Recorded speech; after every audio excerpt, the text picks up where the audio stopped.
iPhone videos of you, and it doesn't make you focus very well. Because reading about the two of you, your fans seem very like your fans, really sweet, and they kind of take a real interest in your life. That they come up to you and it's sweet. They talk to you like they know you. Yes, they give me love advice. They give me, yeah. No, it's like what? Which sometimes works out and sometimes doesn't. But they all like your new husband, don't they? They do, yes. I get a lot of response from people on the street. I met a guy named George yesterday. He really likes my new husband. He's never met him. But he's like, I like this guy. This guy's a good guy for you. I'm not even kidding. But that is kind of adorable. It's very endearing. That people care about you. They're somehow invested in my personal life. Yeah. Which is nice. Yeah. Robert's fans, they seem more nuts. No offense. Because some of them are quite out there.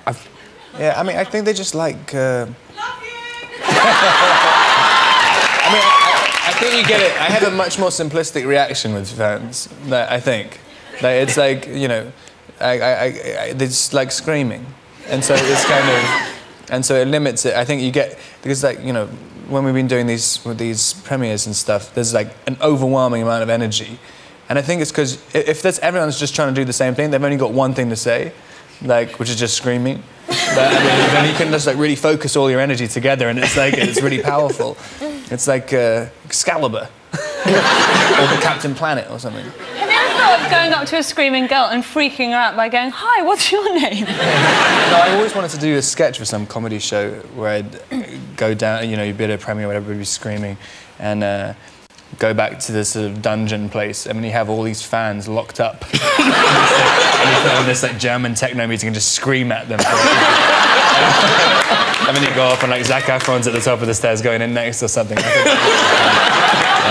They didn't let me do it. And oddly, this isn't the first time you guys have worked together, is it? No. Because it was Vanity Fair. Yeah, we did a movie a while ago, and let's just get it out there. Rob played my son in the movie. But that's weird! Yeah, it's weird. Even at the time, you must have gone, what? And then it got weirder and weirder when I found out we were supposed to play lovers in a movie. No, my girlfriend called me and said, I'm such a big fan of this Rob Pattinson. And she's like, I can't believe you worked with him. I was like, what are you talking about? I never met that guy. What are you talking about? And, okay, let me just tell a story. And he said he was in this movie, Vanity Fair, with you. And I was like, he was in Vanity Fair? Yeah, and he said he played your son. I was like, what are you talking about? I'm not old enough to play his mother. And then I remembered there was a scene where I'm playing 40 and he's my 17-year-old son, and he comes to see me and basically tell me off because I abandoned him as a child. And the whole thing was so implausible, I think they cut it out of the movie.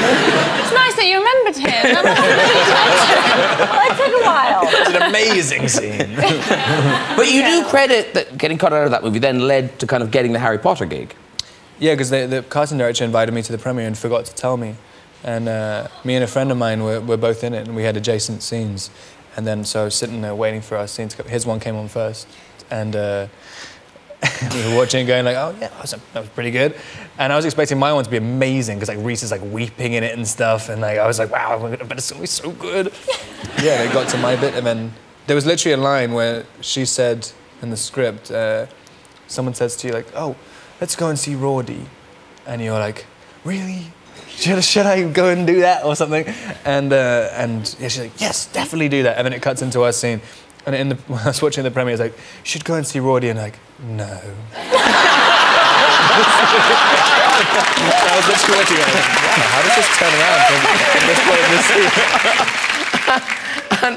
And Robert, until you were, about 12, the idea of you growing into kind of a big heartthrob, certainly your sisters didn't see you growing into a big heartthrob, did they? I think they still don't. My sisters used to always say to me that if I hadn't discovered hair gel, I'd be the tall guy who all my friends got to buy alcohol for them. But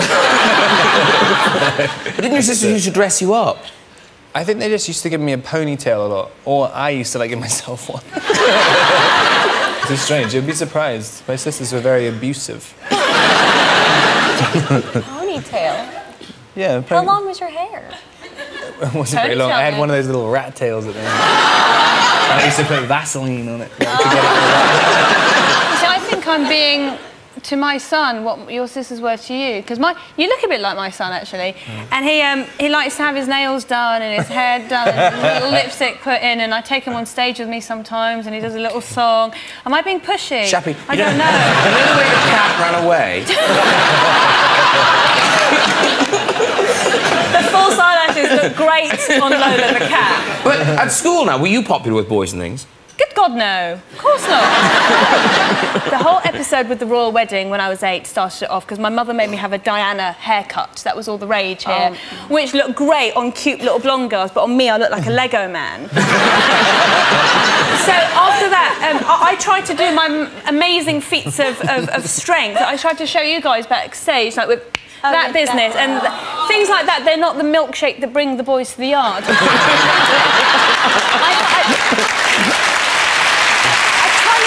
Things like that. I don't know, I haven't been very... Well, you've turned around now. We ought to mention you are at the O2 for the big comedy gala. Yes, that's very exciting. Yes, and that's on the 24th of May. With loads of people. Can I tell you who's on? It's very exciting. Go. Michael McIntyre, Noel Fielding, Lee Evans, Alan Carr, everyone is on, and we're trying to raise money to build a new... operating theatre at the Great Ormond Street Children's Hospital. Wow. So do come to that if you can. When I say it's time for music, you might be surprised. I'm about to introduce the world's most successful TV actor. Star of House, ladies and gentlemen, please welcome Hugh Laurie!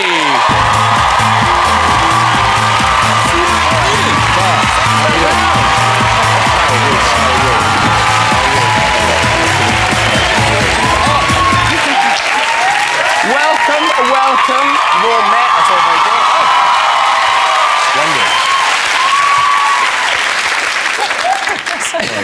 What have you got there? It's just water. It's just You want water. that? Okay. Oh, did you not get a drink? I asked for vodka. If that's... Yes, that's the one. Yes. So here you are, musician. I'm Irish. I find it difficult. Yes. Not as difficult as I do, I'll tell you. Because Let Them Talk, which I believe has the highest pre-sales on iTunes of any album ever. Wow. That's true, isn't it?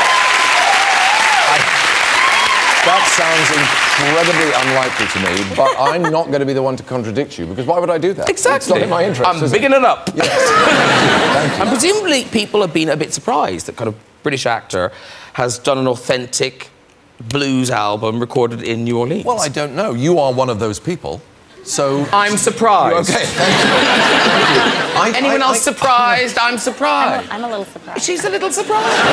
Well, good. Yes, possibly. I don't really know. The whole thing is such a dreamlike experience for me. I can't really tell.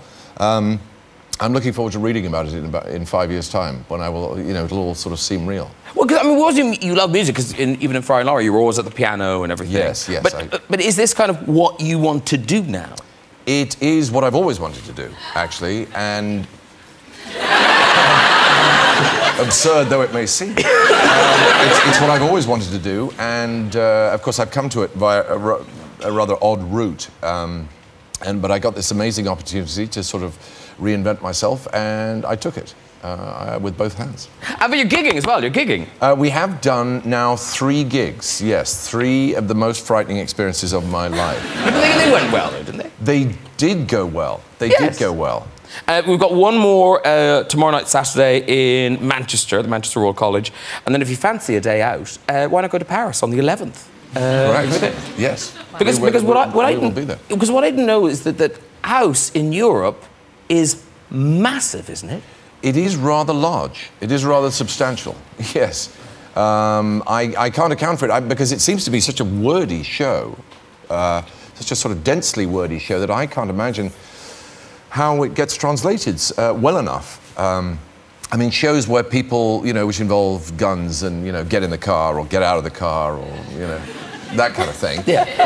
That's the dialogue. I can understand that going well in Belgium, for example. I don't know why I picked on Belgium. They're little. And there are no Belgians here.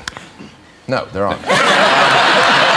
But, it's something like House, which is such an idiomatic and and witty show. I think it's extremely funny, extremely well written. It's a